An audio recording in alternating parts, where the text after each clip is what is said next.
Good morning students, how are you? I hope you are well. And yesterday, that means in last video I explained some questions of exercise 4.3. So today I will continue this exercise again, and today I will start from question number 4. Okay, please open your NCERT books and I start to read the question. Question is that the taxi fare in a city is as follows. एक जो taxi का fair है city में उसके बारे में बात करी गई है. For the first kilometre the fair is ₹8, यानी कि फर्स्ट किलोमीटर चाहे आप 4 किलोमीटर जाएं या 5 किलोमीटर जाएं, पहले जो किलोमीटर का जो फेयर यानी कि किराया है वो ₹8 है. And for the subsequent distance it is ₹5 पर किलोमीटर. एंड आगे के जो किलोमीटर होंगे वो ₹5 पर किलोमीटर के हिसाब से आपको चार्ज करेंगे.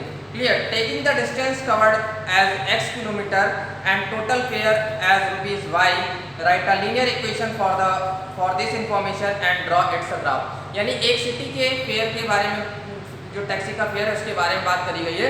उसमें यह बताया गया है कि जो पहले किलोमीटर का चार्ज है वो आपको ₹8 देना होगा, एंड बाकी आगे के जो किलोमीटर्स होगा उसका जो चार्ज लगेगा वो ₹5 पर किलोमीटर के हिसाब से लगेगा. Okay students, then after that ये बोला गया है कि जो टोटल डिस्टेंस है वो आपको x किलोमीटर लेट कर लेनी है और जो टोटल फेयर है वो y किलोमीटर लेट करके आपको इस जो भी इंफॉर्मेशन दी है उसके लिए आपको लीनियर इक्वेशन ऑब्टेन करनी है और उस लीनियर इक्वेशन का आपको ग्राफ ड्रॉ करना है. Okay, so let us start the solution.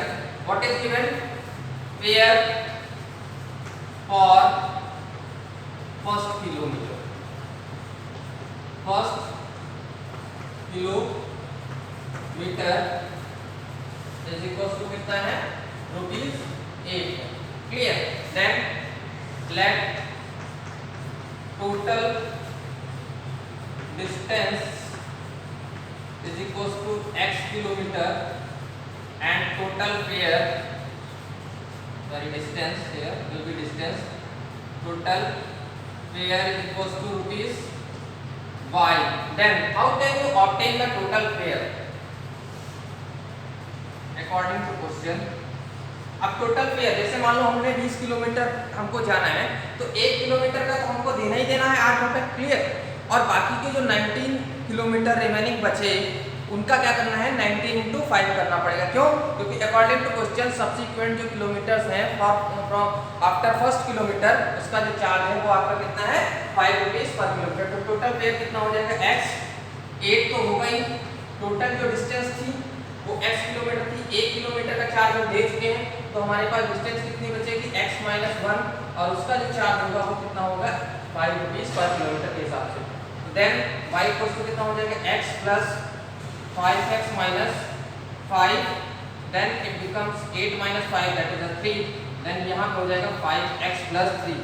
ये आपकी आ गई linear equation in two variable where y represent the total fare and x represent the total distance covered by the taxi. Okay, अब बात आएगी कि इस इक्वेशन का हमें क्या करना है? ग्राफ फाइंड आउट करना है. तो yesterday I explained कि how can you obtain the graph. First you obtain the value of x coordinate as well as y coordinates. Clear. Then कहने का मतलब क्या है? हमें क्या फाइंड आउट करना है? Minimum 3 ordered pair find out करने हैं. तो ऑर्डर्ड पेयर आप पुट x = 1, देन x = 1 पे y = कितना हो जाएगा? 5 1 या 5 प्लस 3 दैट इज 8, यानी कि ये हो गया. Then x = 2, then 5 to the 10 plus 3 13 हो जाएगा. y equals to 13 हो जाएगा. Then again x is equals to 3 ले लिया हम लोगों ने तो कितना हो जाएगा? 5 to the 15 15 plus 3 18 हो जाएगा. क्लियर. तो ये हमारे पास आ गए पॉइंट्स. क्लियर. अब इन पॉइंट्स को हम लोग क्या करेंगे? कार्टेशियन प्लेन पे रिप्रेजेंट कर देंगे. क्लियर. ये हमारा हो गया, ये हमारा पॉजिटिव x एक्सिस, ये नेगेटिव x एक्सिस, ये पॉजिटिव y एक्सिस, ये negative y axis. 1 2 3 4 5. Clear. y axis पे क्या है? y एक्सिस पे आप देख रहे हो 8 है, 13 है, 18 है. तो हम लोग क्या करेंगे? 4 का डिफरेंस ले लेंगे. 4 8 12 16 then 20 here -4 minus 8 minus 12 then minus 16 then minus 20 clear here minus 1 minus 2 minus 3 minus 4 minus 5 यहाँ पे हमें लिखना होता है यूनिट तो यूनिट हम लोग यहाँ पे राइट करेंगे x एक्सिस पे क्या है 1 सेंटीमीटर इक्वल्स टू 1 यूनिट है क्लियर एंड y एक्सिस पे हमारा क्या है 1 सेंटीमीटर इक्वल्स टू कितने हैं हमारे 4 यूनिट है क्लियर ये हमारे 4 यूनिट हमने राइट कर दी। अब पहला ऑर्डर पेयर हमारा क्या है 1 पे 8 है यानी कि 1 पे क्या है 8 यानी कि इस तरीके से हम ऊपर जाएंगे क्लियर ये हमारा हो गया पॉइंट्स पहला पॉइंट हो गया 1 का दूसरा क्या है 2 पे 13 है देन ऊपर है और 13 जरा सा ऊपर सा हल्का सा 12 ये जो लाइन है इसके ऊपर जाएगा 13 हमारा तो ये हमने लेट कर लिया ये हमारा 2, 13 हो गया फिर 3 पे 18 है तो देन 3 से ऊपर है और 18 का मतलब ये है कि 20 और 16 का हाफ इस तरीके से ये हमारा हो जाएगा 3 पे 18 ये था 2 पे 13 और ये था 1 पे 8 क्लियर। अब इन पॉइंट्स को हमें क्या करना है इन पॉइंट्स को इस तरीके से हमें मैच कर देना है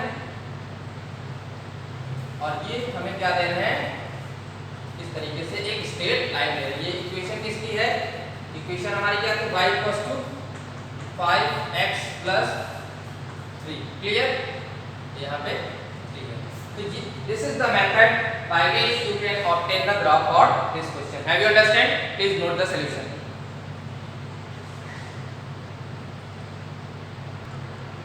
Okay students, question number 5 first part है इसमें आपको एक ग्राफ दे रखा है और उस ग्राफ की हेल्प से आपको ये बताना है इसमें आपको 4 इक्वेशन दे रखी हैं first y = x second x + y = 0 and third y = 2x and fourth 2 + 3y =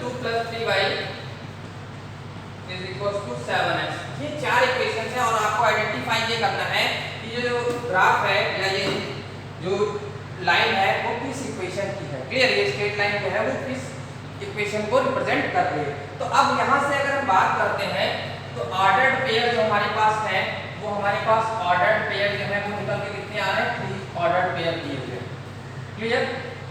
पहला ऑर्डर्ड पेयर हमारे पास कितना है 1, -1 है दूसरा है 0, 0 एंड तीसरा है वो कितना है 1, -1 clear. Have you understand students then अब क्या करेंगे हम इन पॉइंट्स को इन इक्वेशंस में पुट करेंगे और देखेंगे कि किस इक्वेशंस के लिए सेटिस्फाइड करते हैं। तो पहले हम फर्स्ट इक्वेशन के लिए कर रहे हैं तो x का कोऑर्डिनेट है 1 y का कोऑर्डिनेट है y तो 1 और -1 क्या आपस में इक्वल हो सकते हैं नहीं हो सकते ना तो ये हो गया क्रॉस यानी कि पहला पॉइंट ही नहीं सेटिस्फाइड किया तो कहने का मतलब ये जो इक्वेशन है वो इस लाइन की इक्वेशन नहीं है।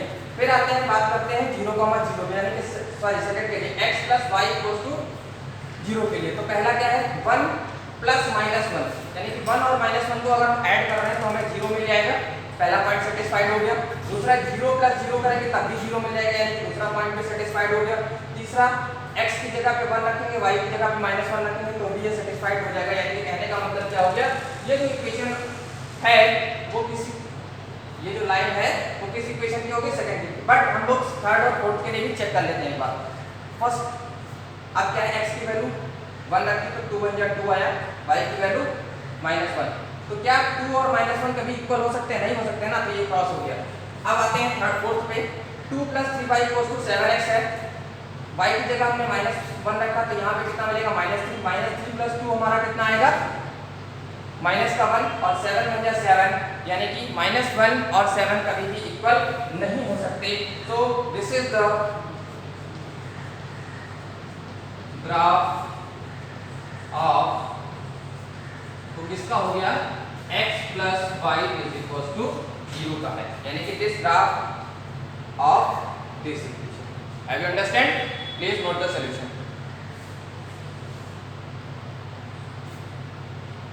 Okay students, again this is the second part of question number 5 इसमें वो ये एक ग्राफ दिया और ग्राफ की हेल्प से आपको ये आइडेंटिफाई करना है कि ये ग्राफ किस इक्वेशन का है क्लियर। तो हम फर्स्ट ऑफ ऑल हम लोग ऑर्डर्ड पेयर लिख लेते हैं ordered pair. Clear, ordered pair हमारे कौन कौन से दिए हुए हैं, माइनस का 1 3 दिया हुआ है, 0,2 दिया हुआ है, और थर्ड जो है वो आपका है 2,0। क्लियर, अब स्टार्ट करते हैं सेटिस्फाइड करना। x की जगह पे -1 रखना है, y की जगह पे 3 रखना है। तो x की जगह पे -1 रखेंगे तो -1 + 2 ये कितना हो जाएगा, 1 देगा, और y की वैल्यू है 3, तो 1 और 3 आपस में इक्वल नहीं हो सकते, तो ये हो गया क्रॉस। अब आते हैं सेकंड इक्वेशन पे, फिर से y की जगह पे -1 रखेंगे और x की जगह पे -1 रखेंगे तो -1 एंड -2 ये हमें क्या देगा, -3 देगा, एंड y की वैल्यू है +3, -3 और +3 आपस में इक्वल नहीं हो सकते, तो इसलिए ये भी क्रॉस हो गया। अब आते हैं थर्ड इक्वेशन पे, x की जगह हमें रखना है -1, तो माइनस और माइनस क्या कर देगा, +1 और +2 कितना हो, +3 एंड +3, y की वैल्यू कितनी है 3, और 3 और 3 आपस में इक्वल, यानी कि पहला पॉइंट सेटिस्फाइड कर दिया। अब आते हैं दूसरे पॉइंट पे, x की जगह हमें 0 रखना है, तो 0 + 2 क्या देगा 2। क्लियर, y की वैल्यू भी 2 है, यानी कि सेकंड पॉइंट पे सेटिस्फाइड कर दिया। अब आते हैं थर्ड पॉइंट पे, थर्ड पॉइंट पे हमारा क्या है, x की जगह वैल्यू रखनी है 2, तो -2 + 2 क्या देगा 0, और y की वैल्यू भी पॉइंट्स पे 0 है, तो then this is the equation या this is the graph of this equation. Okay, अब आप चाहो तो इसमें भी रख के देख सकोगे, बट ये पॉइंट सेटिस्फाइड नहीं करेंगे। So this is the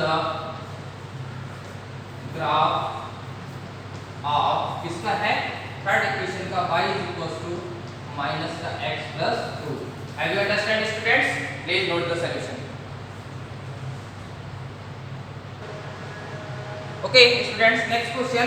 If the work done by a body on application of a constant force is directly proportional to the distance traveled by the body, express this in the form of an equation in two variables and draw the graph of same by taking the constant force as 5 unit.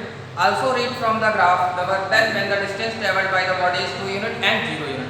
तो इसमें क्या दिया हुआ है कि जो work done होता है वो डायरेक्टली प्रोपोर्शनल किसके होता है, डिस्टेंस ट्रेवल पे। क्लियर, तो लेट द वर्क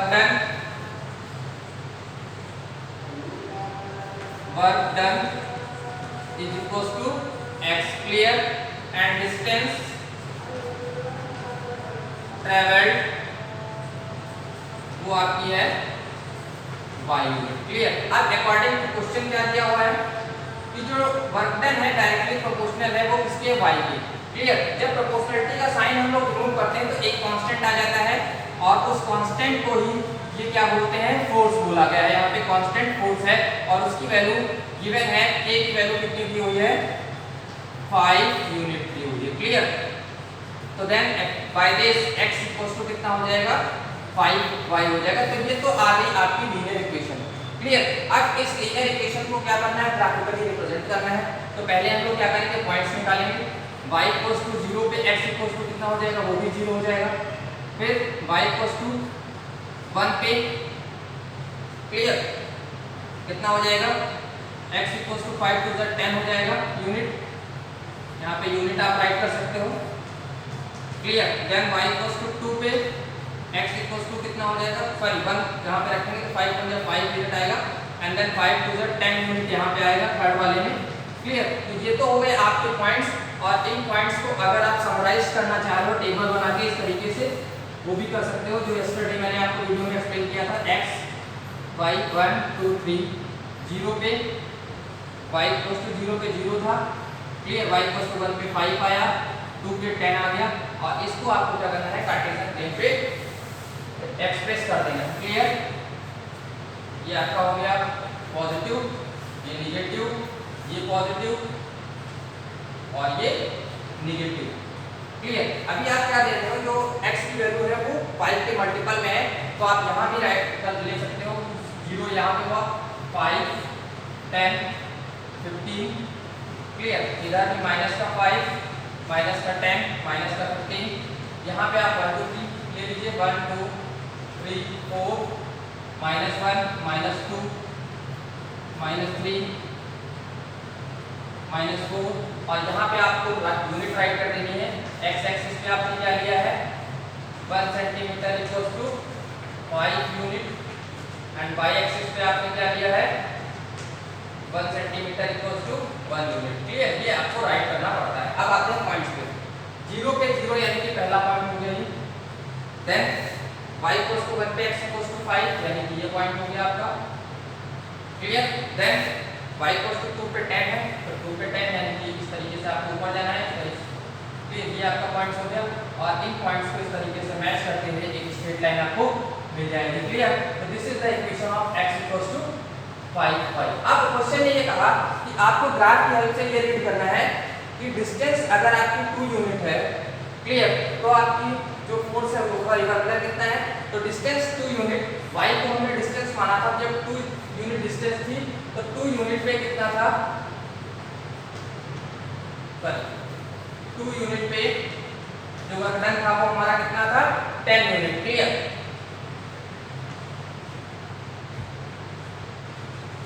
ये हो गया आपका 5 और ये हो गया 0 क्लियर। x रिप्रेजेंट कर रहा है आपका वर्क डन, y रिप्रेजेंट कर रहा है डिस्टेंस ट्रैवल। तो क्वेश्चन ने ये पूछा कि 2 यूनिट जब आपकी डिस्टेंस ट्रैवल है तो 2 यूनिट पे वर्क डन कितना है 10 यूनिट।